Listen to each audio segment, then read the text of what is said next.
Today I wanted to experiment a little bit with trade silver, and it's a fascinating topic, and I ran onto it because I've been studying a lot about money in the 18th century, and this is one of these sort of topics that comes up right beside it. In the 17th and 18th century and well into the 19th century, Native Americans were very interested in ornamentation that went on their clothing for ceremonial purposes and just for decorative purposes. It's one of the things that is being traded to the Native Americans in the 18th century to a great extent. In the 17th century, a lot of this ornamentation was either in brass or in copper.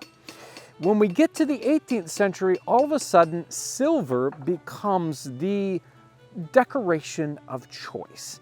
And the colonists up and down the East Coast, and possibly even silversmiths in England, begin to make ornaments specifically for the Native American population.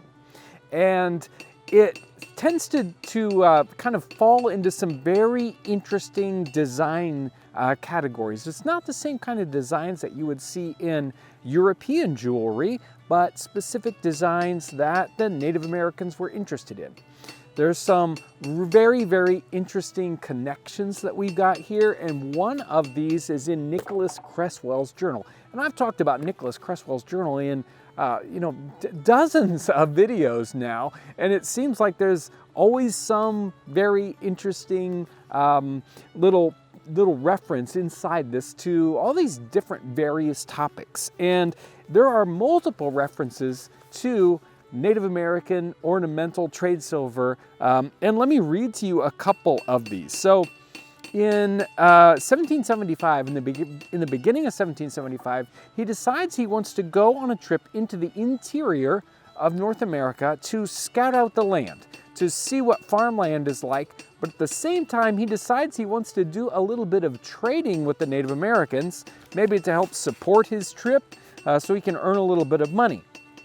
Thursday, March 16th, 1775, employed this week in preparing for my journey, got some silver trinkets made by a silversmith in town by the directions of Mr. Findlay, who has been an Indian trader and has given me some general instructions concerning the trade.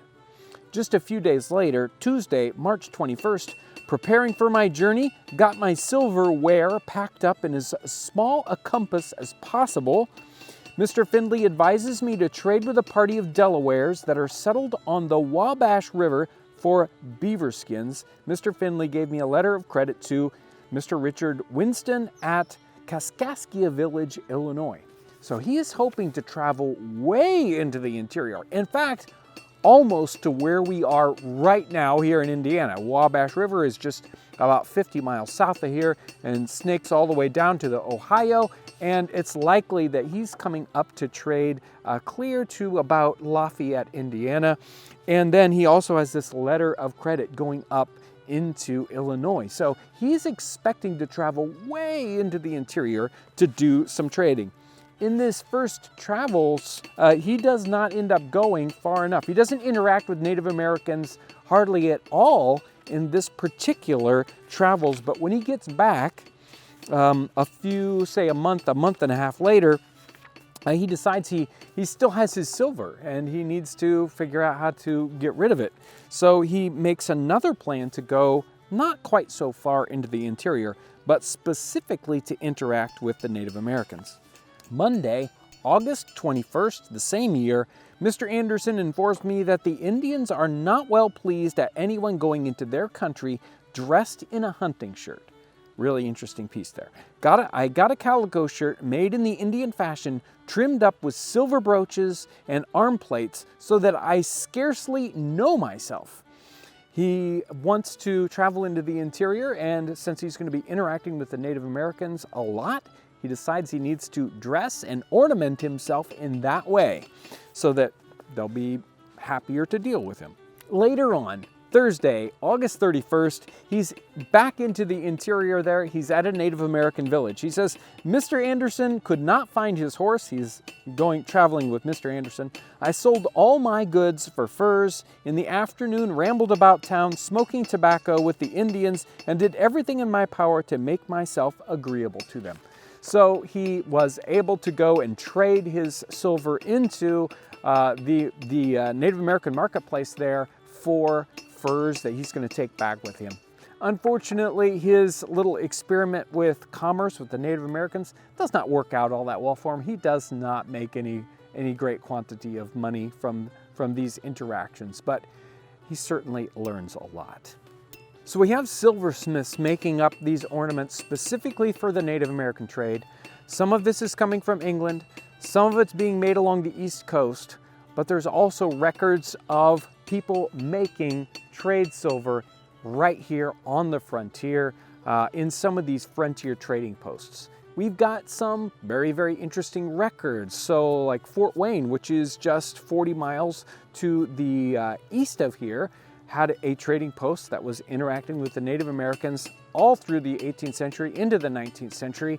And we have some records, some 19th century records of the inventory there. They had a great quantity of trade silver in stock, brooches, armbands, headbands, lots of different pieces. And there's really almost a question there whether there was somebody at that location at Fort Wayne, a silversmith, maybe not a very high-end silversmith, but a frontier silversmith working right there on the premises, refashioning silver that's brought into the frontier into ornaments for the Native American trade.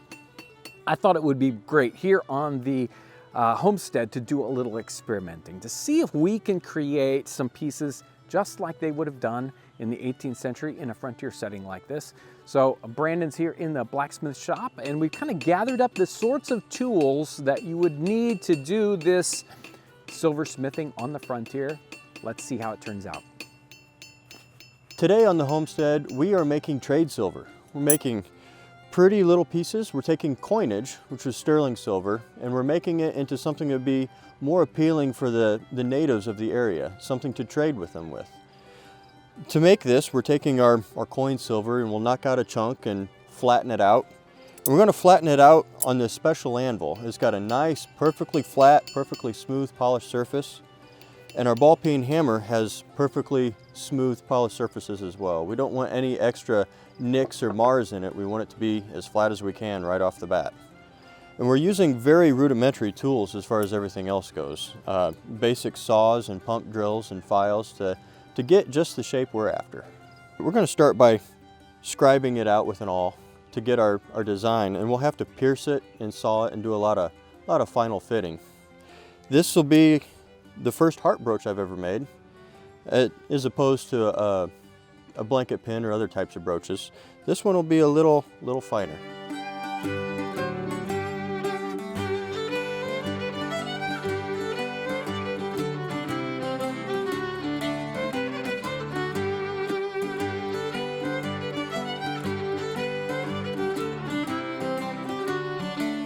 I have the outer lines scratched out, just the basic shape and placement on the piece. And it's not perfect, it's just kind of give me an indicator, my guidelines for making the piece and for cutting it out. So if it's thin enough and soft enough, you can use shears, you don't have to use a saw. So we're going to try that now. Let's see if these shears will cut. Well, yeah, they're working.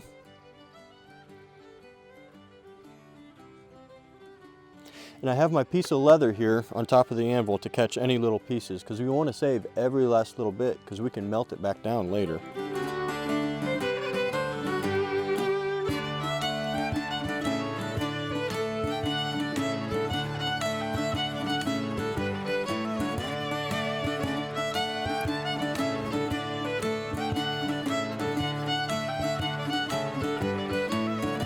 So we've used the shears to cut out the basic outside diameter of the heart. Now we have to make the inside. And to do that, we're going to use the pump drill, and we're going to drill a little hole so that we can fit the saw blade up through it and cut out the inside of the heart.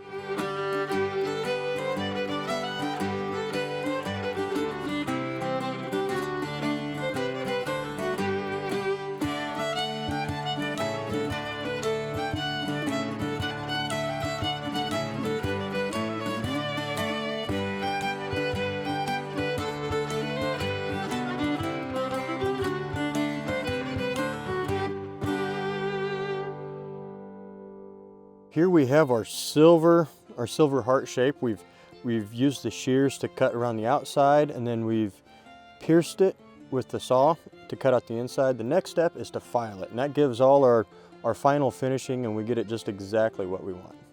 And it'll take a bit of work.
Brandon, you did a great job. You've never made one like this before. That's a first. Wow.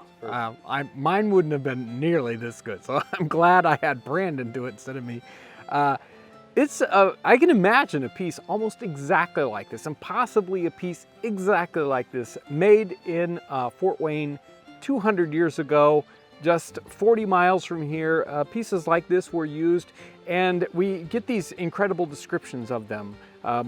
Whole outfits almost entirely covered with little brooches like this. Some plain round ones, other ones with designs very similar to this, larger ones. It's really neat to see a finished one that, you know, was made right here, you know, on the frontier. They would have used these sometimes almost like money. If they were, you know, indebted or wanted to get some particular piece, they would trade a piece like this and it would be worth something like a shilling. And these would be worn on both women and men's attire, although many times the women were more decorated with these than the men might be. And certainly it was a status symbol. If you had a lot of these on your clothing, you would be a higher status person. So it's fun, it's neat to see a piece like this. Thank you, Brandon, for putting this together for us so we get to see how one is made, even in a very primitive setting like this. And I want to thank you guys for coming along on this adventure as we connect with the 18th century and we see this sort of a real important piece, the connector between European culture and Native American culture, and we get a glimpse into what the physical items were like. So thanks for coming along today. Thanks for watching.